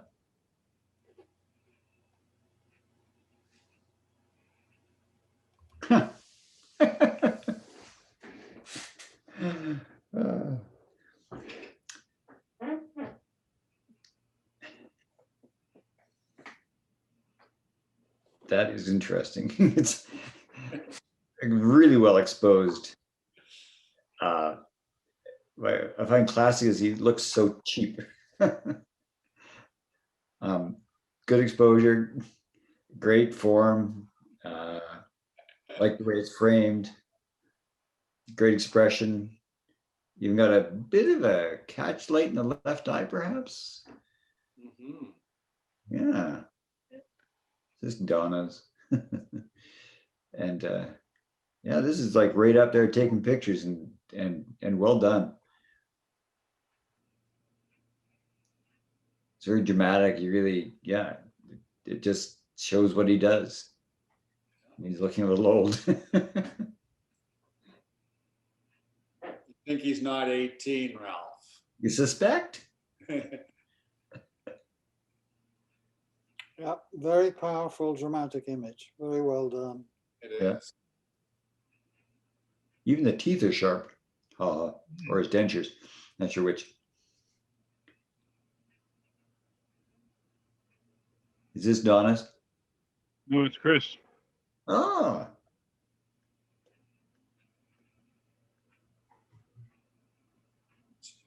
Is Chris here today? I am. Oh yeah, that Chris. Okay, go for it. Play your picture. Taken at the concert at the NMAX Center, and he did look very old, but it was a great concert. And I was fortunate enough to be one of the people allowed to photograph it. And right up front, with like right under the stage, and had lots of opportunities and got lots of good pictures out of it. Looks like a lot of fun. The other thing I like is all the guitar necks over in the left, the bottom left. No, that's a cool detail. Most of the pictures had other people in them because he often interacts with his other band members. Mm-hmm. But this seemed to single out classic rock. How were you one of the fortunate few? Actually, Wayne Dwornik got me sort of in with them so that I got invited to shoot a lot of the concerts. Nice.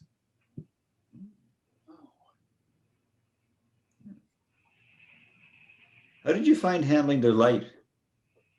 It depended. Like that concert was pretty good. A lot of the concerts varied. Like some were quite dark and some were quite bright. Usually shooting between 1600 and 3200 ISO, and probably 2.8 most of the time to 5.6. Okay. It depends on the colors of lights too, right? Like Yeah. he had a clearer light on him there, I think. But when they shine those, I guess he had a bit of color maybe on it in the background, Right. just for sure. But when they have some of those colored lights are just, I don't know, either I don't know how to do it right or they sure mess it up. But this one's so nice and clear. I feel like the color was. Some of the heavy metal bands with lots of red or lots of blue, especially on the faces, it was terrible to get anything that looked Yeah. decent.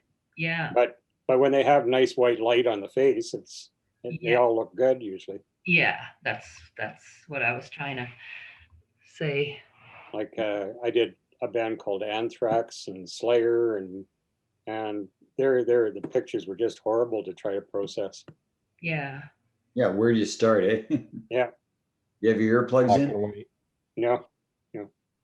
But even the colors just seem to soften the faces, right? You can't. It's really hard to get a sharp image when it's got that colored light on their face. I haven't done any for a while, but I know I just really struggle with it. I think it's partly how good the lighting people are with the band. And how good the quality of the light is. Yeah. Yeah. Well, this is a different classic. We haven't had one of these yet. Wow, that's. Love the triangular shape of everything, and the sharpness of the rows closest to the center is stunning. Choice of black background is really good. Depth of field, nice. Their choice of just the arrangement is really good. Yeah, it fills the image perfectly. The exposure's like bang on. Wow. Makes you want to just smell it. Anybody else?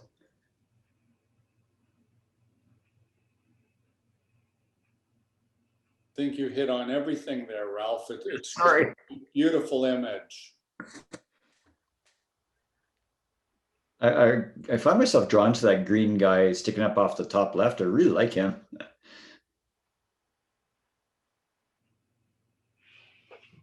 Yeah.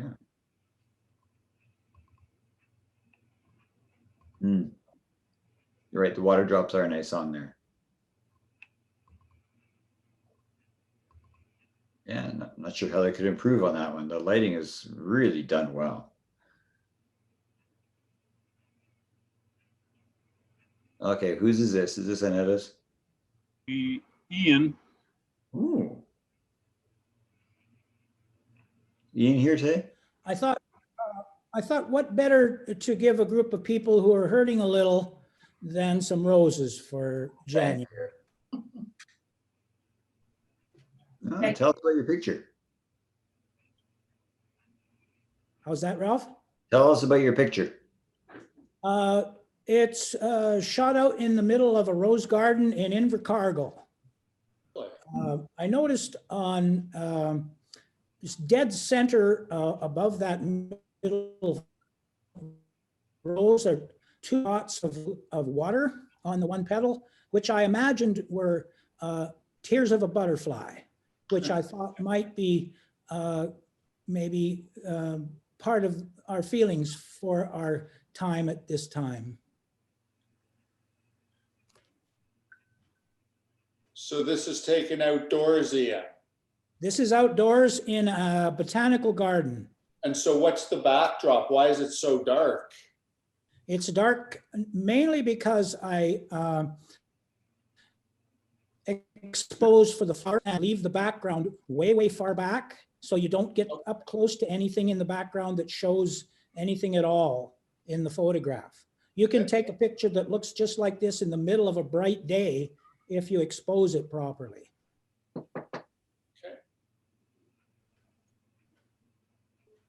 Explain that again. If your background is sufficiently far away from your subject and you expose explicitly for the subject, your background will probably go black. If your subject is lit, like If if, your like subject is if the more light, This is in, yeah, this is in sunlight. right? So the more like if you're lighting it, or if the sunlight is shining on it, the brighter it is on what you're shining on. If the light is not shining on the background, your background's going to go dark. It's exactly like using studio lights, only you use the sun. And the background is a dark color. And the background is trees, yeah. Okay. Shadow, deep shadow as well.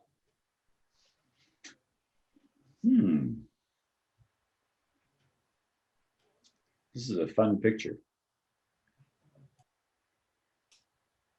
That is, it's so dramatic and so harsh, and so sharp. It is, that has got tons of punch to it. Love the detail and all the girders. Oh my gosh. That is, you know, that bridge is just so much fun to photograph. You never see two the same. It is, that is good. I love their choice of leaving that huge negative space in the top left, bouncing off on the right. And it is a really fun setup. Really good. A lot of contrast. And detail. I mean, you can see every rivet going up there.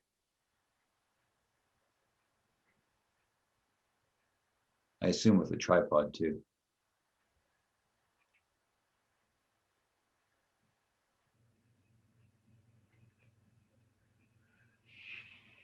And there's so many areas of the image you could just play with on their own, like the top right or the center middle, you know, like the bottom. There's so many fun areas to play with.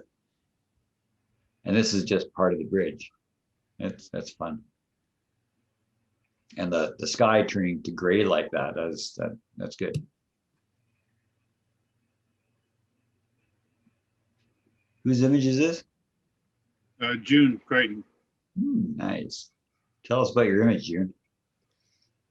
Well, this was taken just a couple of weeks ago, and I had gone out with my daughter, and we social distanced down there with our masks on, and it was about between 2 and 3 in the afternoon. Beautiful day, and we were walking under the bridge because there were so many people otherwise there.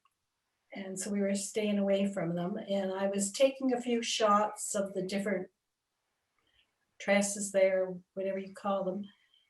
And I was underneath it and I heard the train coming. And so I quickly turned.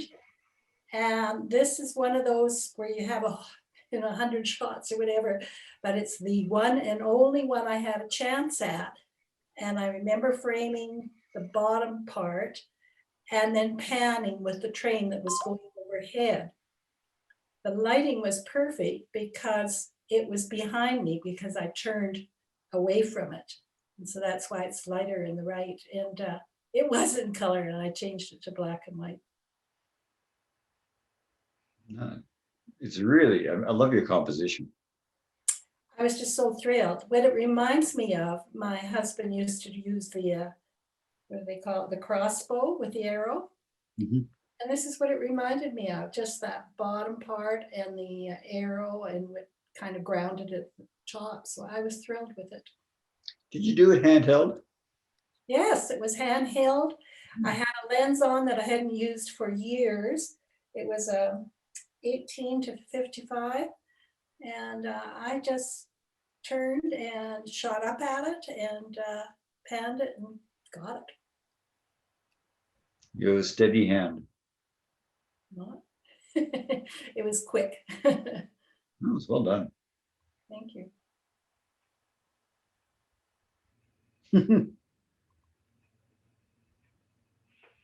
No, it's not John's because he's already done one.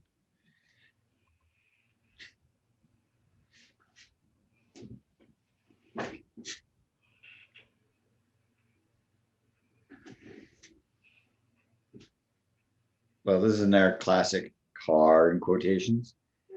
I like I'm trying to figure it out. I really like it. It's like a car at a movie, at a drive-in theater with stars in quotations and saguaro cactuses behind it and mutant flowers in front of it. I think I would have liked the car a little brighter, but other than that, I liked everything else. Comments?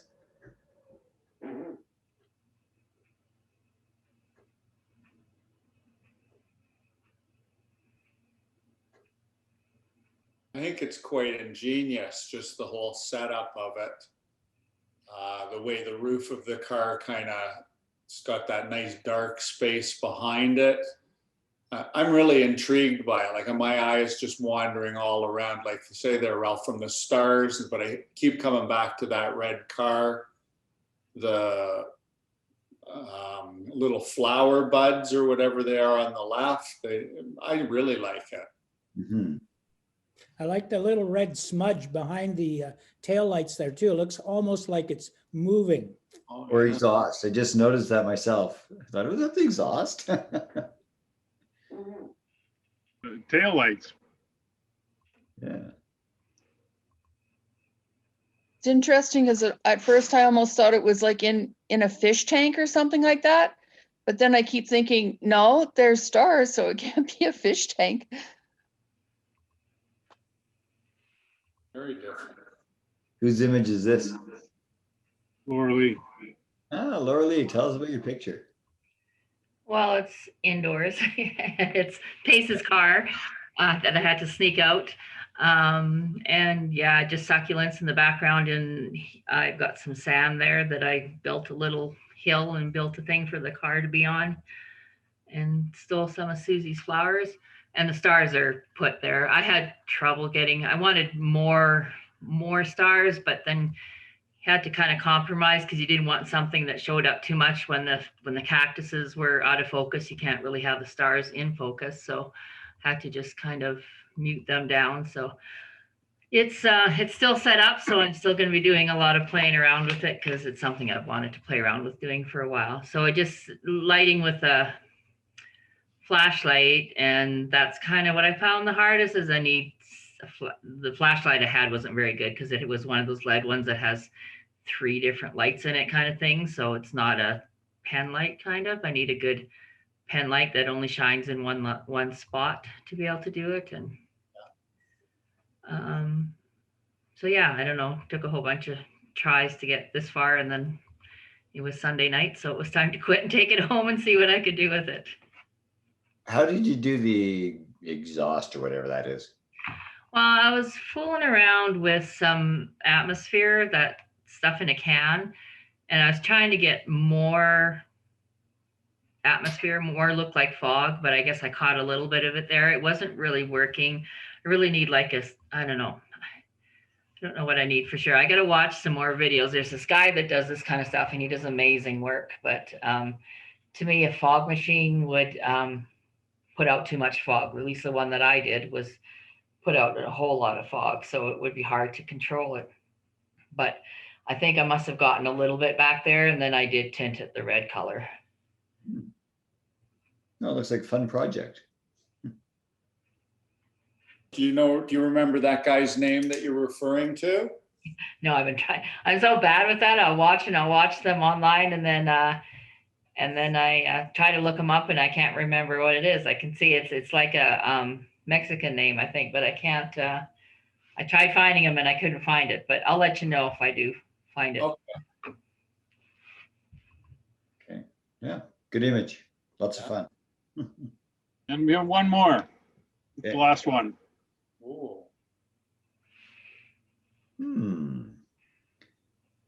Okay, we see some layers going on here. Radio flyer. Okay, that's interesting. I think somebody's been playing. I had a radio flyer, but it wasn't that big. I know. They have batteries in the front of it like that, eh? I'd say aspects of this are definitely classic. Get the classic look with the overlay of whatever that is. And putting radio flyer on the side, that's good too. Choice of fuzzing everything out is pretty cool. I mean, the one edge is sharp and nothing else, as far as I can see. And back of the tail light sharp as well. Oh yeah. It's bits that are in focus are, I'm not sure how those two things are in focus at the same time and nothing else is. Yeah, oh, whatever.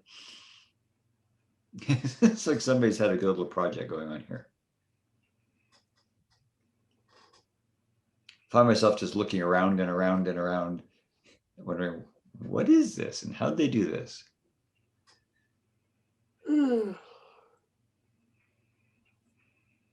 Other comments?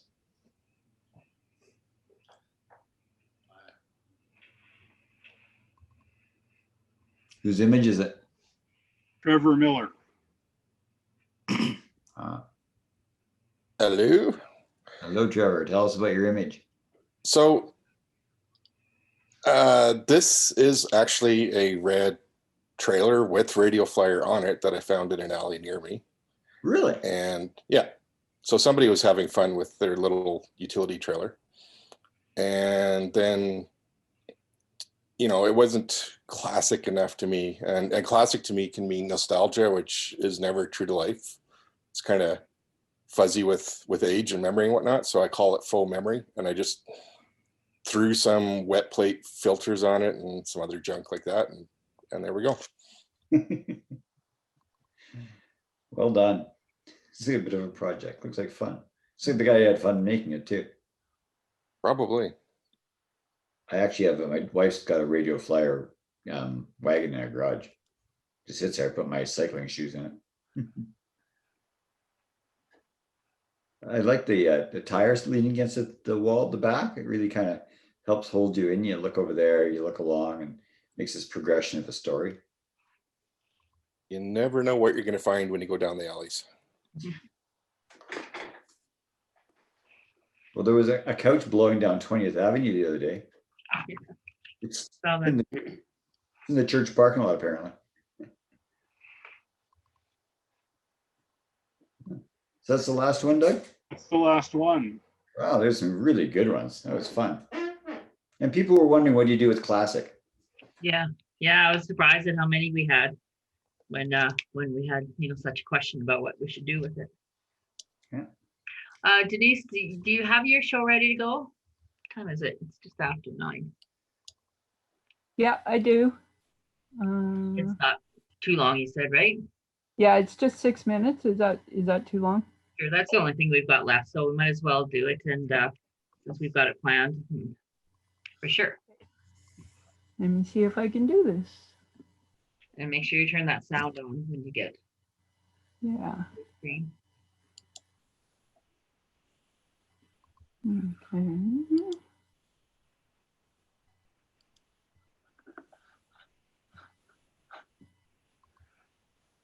So this is a trip I made to Alaska in 2015. And of course, Alaska is a very large place.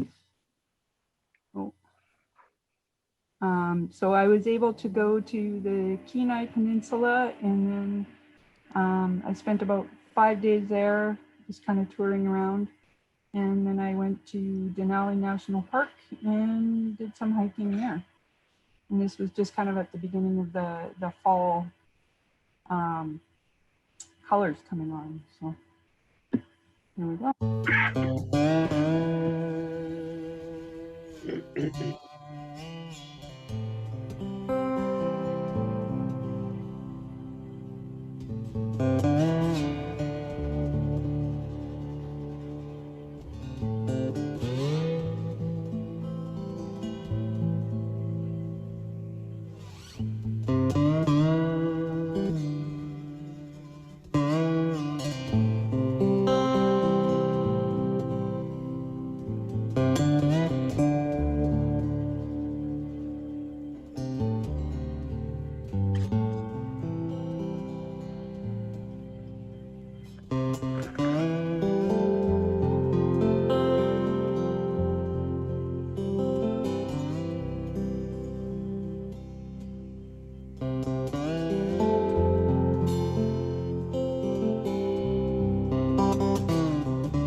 Beautiful, beautiful. Very nice. Yeah.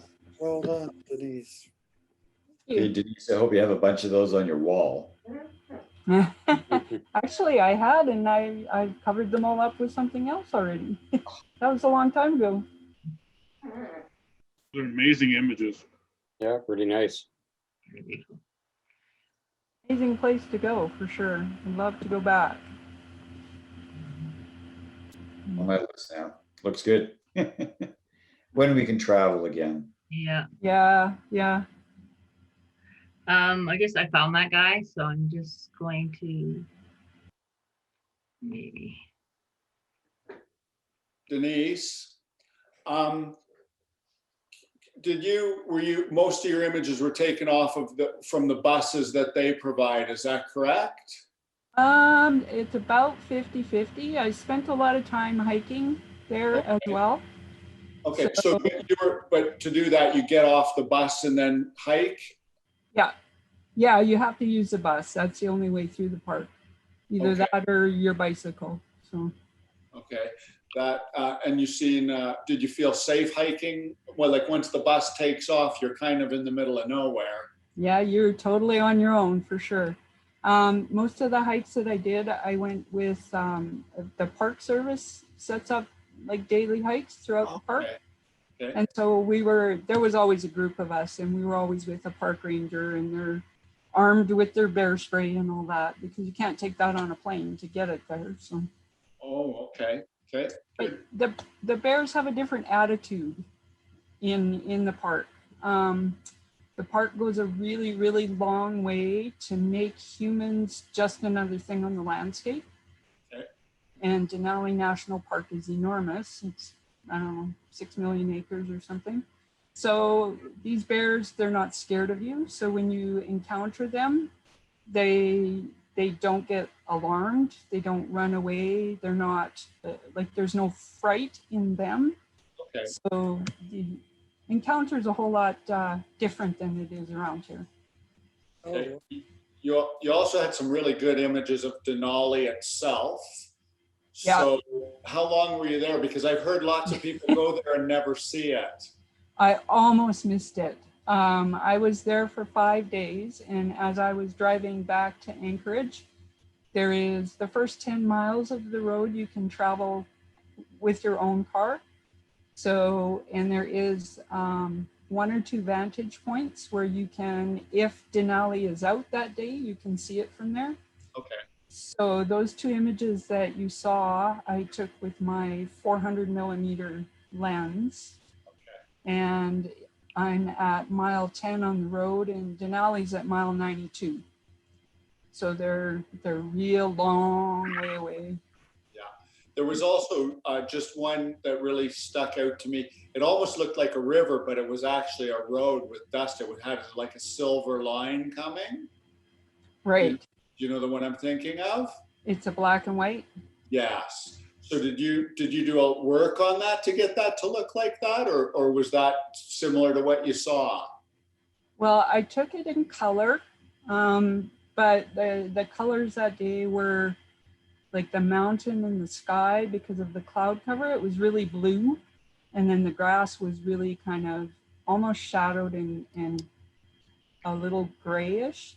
So I just turned it to black and white, but the dust and stuff, that's just coming off the bus as it travels up the road. That was a great looking image. Oh, thank you. Oh, cool. Let me just. I'm just gonna, I found that guy. So I'll share my screen here, possibly. Where did it go?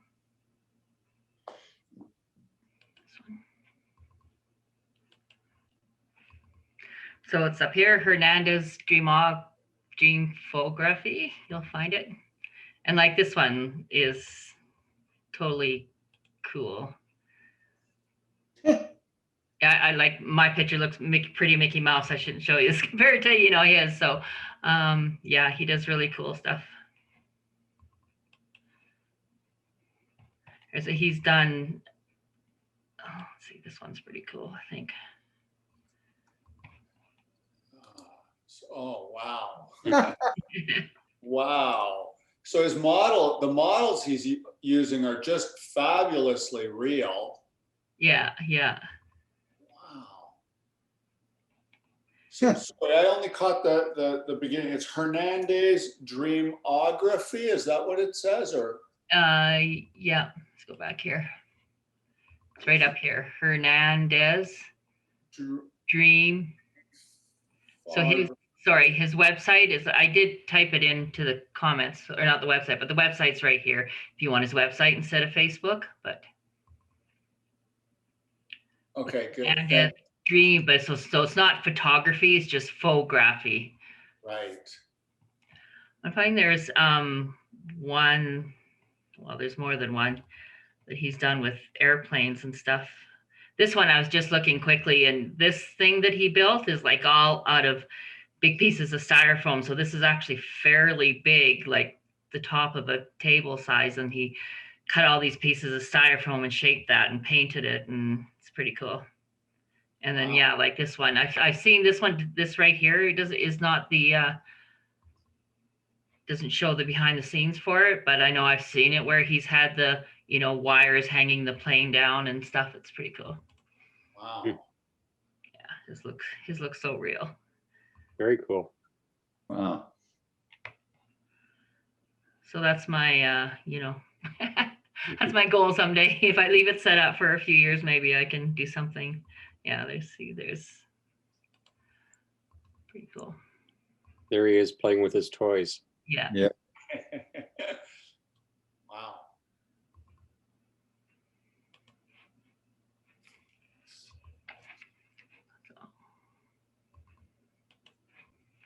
Okay. Okay, I think we better quit. It's been a long, good evening. And then, yeah, the other guy that's talking will be talking on February 18th. That's the Lee. And there's George says he knows him, and Maximo knows of him, I should say. So they're all both think he's going to be a good talk. So that'll be during our meeting next month in February. So we won't have a whole lot of time, but hopefully we'll be able to still get through the theme and stuff.